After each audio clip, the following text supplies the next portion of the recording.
itu tidak sia-sia, bahkan keberkahannya luar biasa. Tadi kita doa dalam Asmaul Husna, doa kunut wa barik lana fima a'toit. Yang kita minta dari keberkahan bukan cuma rezeki, Pak, bukan cuma yang lain-lain. Berkah itu bukan kita kaya, bukan kita untung, ya. Berkah itu apa? Bertambah kebaikannya, kan ziyadatul khair ma min sya'ni khair. Bertambahnya sesuatu yang memang sebelumnya baik. Jadi umur kita ini kan tadi dijelaskan tuh oleh guru kita. Mumpung umur kita masih ada, masih dikasih oleh Allah Subhanahu wa taala, kita gunakan. Makanya umat Nabi Muhammad ada namanya umur spiritual. Ya, umur apa, Pak? Spiritual. Apa maksudnya? Umurnya mah pendek, amal solehnya selangit. Umurnya pendek, pahalanya banyak. Umurnya pendek tapi mendapatkan ganjaran dari satu amalan yang luar biasa. Seperti mendapat Lailatul Qadar, seperti sholat di Masjidil Haram yang pahalanya 100.000 kali lipat dibanding sholat di ujung aspal. Ya, benar. Kalau di ujung aspal sholat 100.000 kali itu kudu berapa tahun, Pak? Mungkin 80-an tahun tuh. Menyamai apa? Sholat satu kali di Masjidil Haram. Jadi umur kita ini umur spiritual. Kelihatannya pendek, tapi mungkin pahalanya bisa mengalahkan umat-umat umur yang dulu tuh. Umat Nabi Nuh, umat yang lain yang umurnya sampai bahkan ratusan tahun. Ada umur biologis. Nah, ini yang sering diulang tahun ini. Ya, hitungan umur dari orang lahir sampai hari ini dia hidup. Namanya umur apa? Biologis. Ada umur psikologis.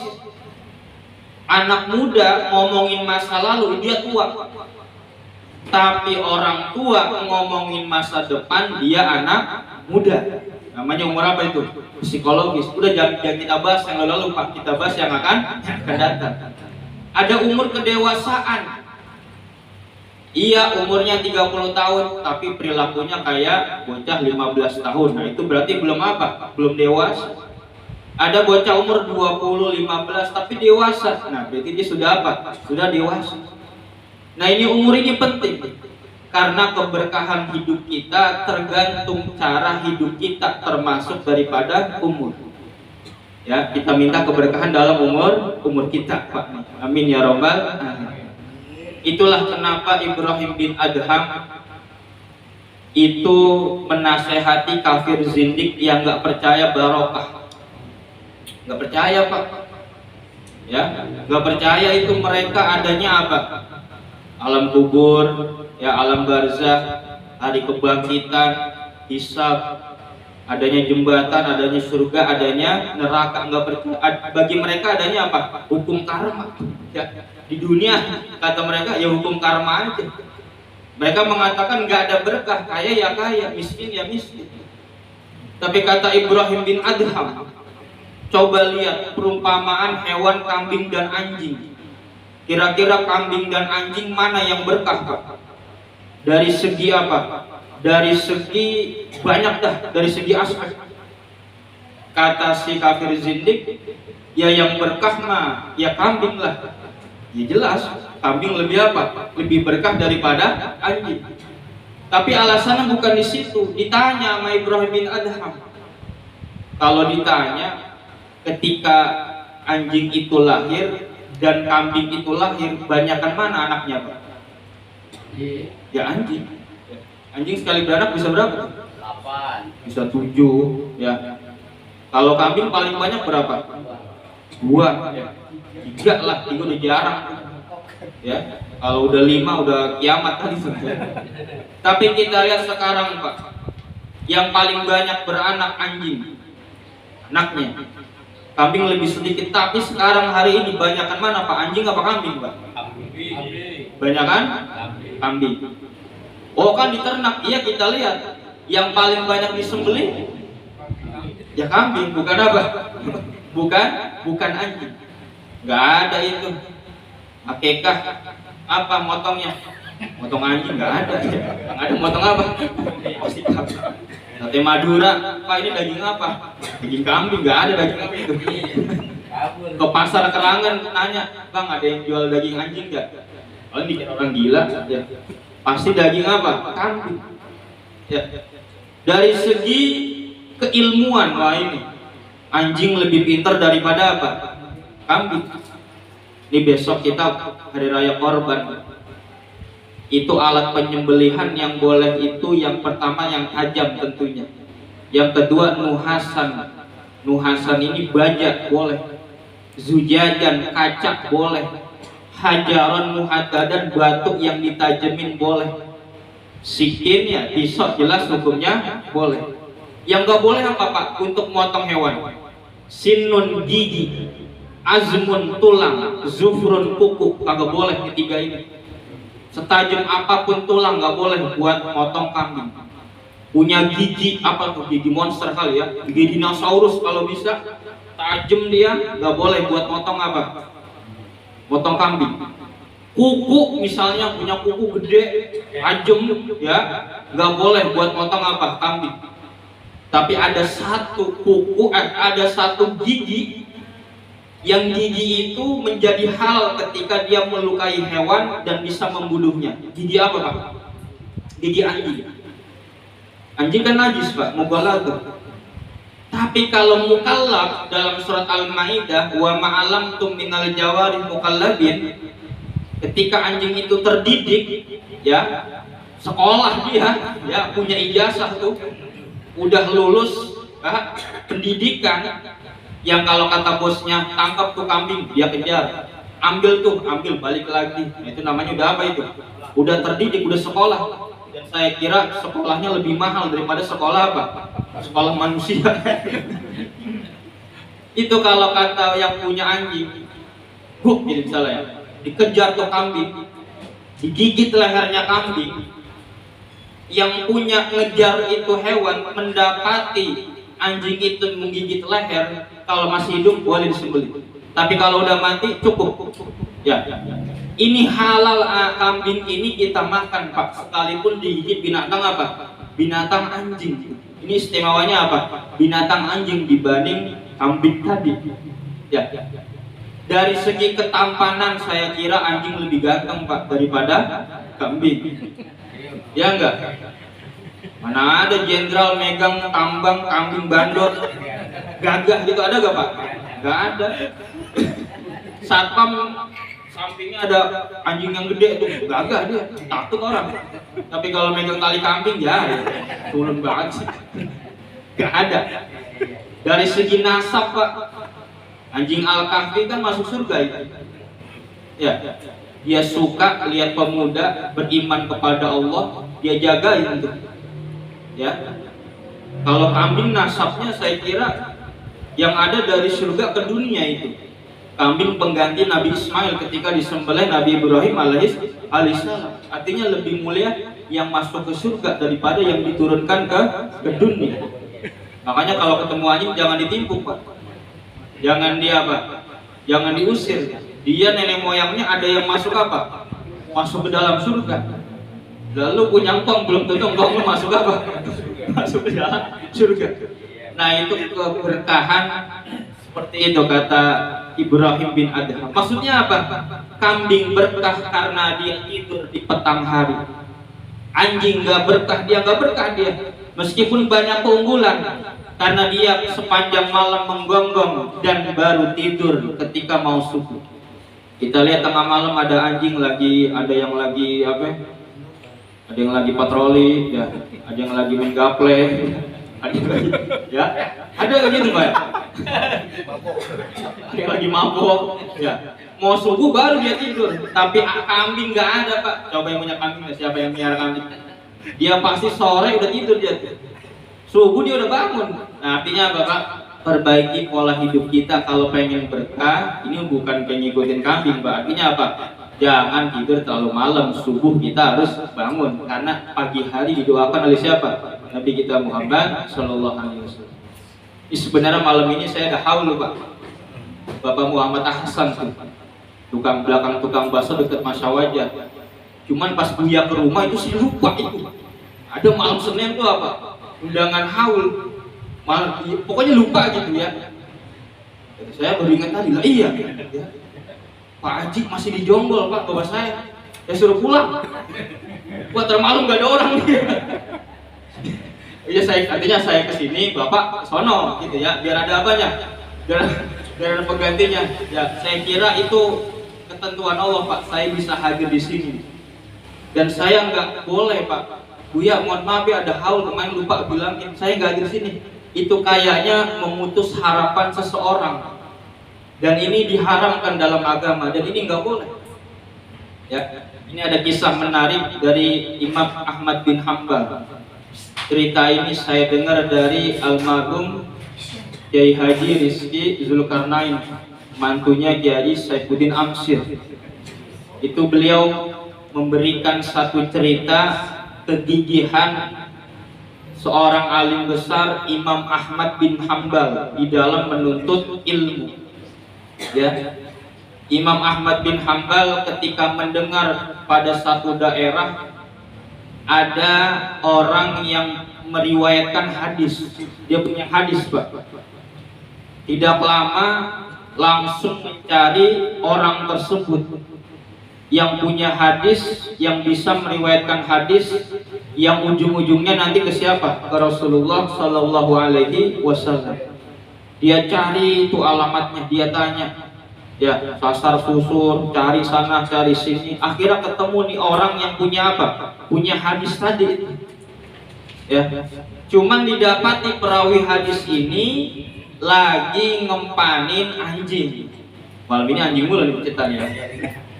Lagi ngempanin apa? Anjing. Bawa ember, di dalamnya ada daging gitu ya, daging potong-potong. Ya, lagi ngempanin anjing tuh. Imam Ahmad ngucapin salam, assalamualaikum, dijawab lengkap waalaikumsalam warahmatullahi. Cuman nggak dihawil Pak, nggak diladenin, ya, dicuekin begitu. Ya, ditungguin nama Imam Ahmad bin Hanbal. Kok begini ya perawi hadis ya? Ya, dia nggak tahu siapa saya dalam hati mungkin begitu. Ya, seorang alim besar. Selesai ngempanin anjing, berkatalah perawi hadis ini, mohon maaf, saya selesaikan dulu ya. Tadi anjing yang sudah kelaparan dan memang kesini cuma buat makan. Apa permintaan kamu? Hadis dari Rasulullah. Dibacakanlah hadis itu. Apa kata perawi hadis ini? Haddatsana Abu Zinad anil A'raj an Abi Hurairah. Cuma 3 orang doang tuh namanya sulasiyat. Hadis sulasiyat tuh rawinya dibang 3 doang Pak. Ada yang 2 saking deketnya tuh. Misalnya nih, Ustaz Arya ngomong, nyampein ke Ustaz Imam, itu namanya satu rawi. Nyampein lagi Ustaz Imam ke Ustaz Ahen, namanya sunaiyat, 2 orang. Misalnya nyampein ke saya berarti sulasiyat. Paling tingginya hadis semakin dekat kepada siapa? Rasulullah Shallallahu Alaihi Wasallam. Apa kata beliau nih perawi hadis ini? Man qata'a roja'a man irtajahu qata'ahullah roja'ahu yaumal qiyamah. Siapa orang yang memutus harapan seseorang yang dia harapkan, maka Allah akan putus harapan dia pada hari kiamat. Mendengar itu Imam Ahmad bin Hanbal mengatakan cukup, saya sudah mendapatkan hadis ini dan saya sudah melihat praktek daripada hadis ini. Maksudnya apa Pak? Saya nggak boleh mutusin harapan dia, ya kan? Karena dia udah berharap. Saya takut harapan saya di akhirat diputus. Ini anjing berharap dibagiin makanan sama perawi hadis tadi. Takut kalau perawi hadis ini ngeladenin Imam Ahmad bin Hanbal, anjing itu nggak makan. Akhirnya apa? Harapan si anjing terputus. Nah ini nggak boleh Pak. Ya, itu saking apa? Saking pengamalan hadis. Nah, itu luar biasa Pak ya. Jadi kalau diharap-harap orang, dipengen-pengen orang, kita jangan mutusin harapannya Pak. Kita jawab apa? Kita jawab insya Allah. Dan ini majlis mulia ya, tentunya utamanya luar biasa. Yang paling penting dalam majlis itu kan niatnya Pak ya. Niat kita duduk di majlis itu apa? Ya, memang ngaji itu pahalanya udah jaminan surga adalah. Karena dengan ngaji kita tahu agama, dengan tahu agama kita tahu syariat, dengan tahu syariat kita tahu cara ibadah, dengan tahu cara ibadah kita bisa beramal, dengan beramal amalan kita sah, dengan amalan kita sah kita dapat pahala, kita masuk ke dalam surga. Makanya benar kata Nabi, yang hadirin majelis dimudahkan urusannya masuk ke dalam surga. Tapi ada orang yang salah niat. Ini kita bicara qulub hati ya, sesuai tema majelis, miftahul qulub, kunci hati. Makanya ngaji dimulai dengan zikir biar nggak kering, Pak. Bersihin dulu hati kita, diri kita, jiwa kita ya. Kalau yang lain maka ngaji langsung aja, ngaji ya ngaji, kajian gitu Pak ya. Kalau kita alhamdulillah ada roti, ada tahlil, ada yasin ya, ada asmaul husna. Jadi diri kita dibersihin dulu biar nangkep ilmunya lebih apa itu, lebih mantap. Kayak gelas kita mau minum, kalau kotor kita nggak mau minum. Tapi kalau bersih, nah itu akan baik buat tubuh kita. Nah ini niat ngaji, ada satu ancaman dari Nabi ya, hadis riwayat Muslim.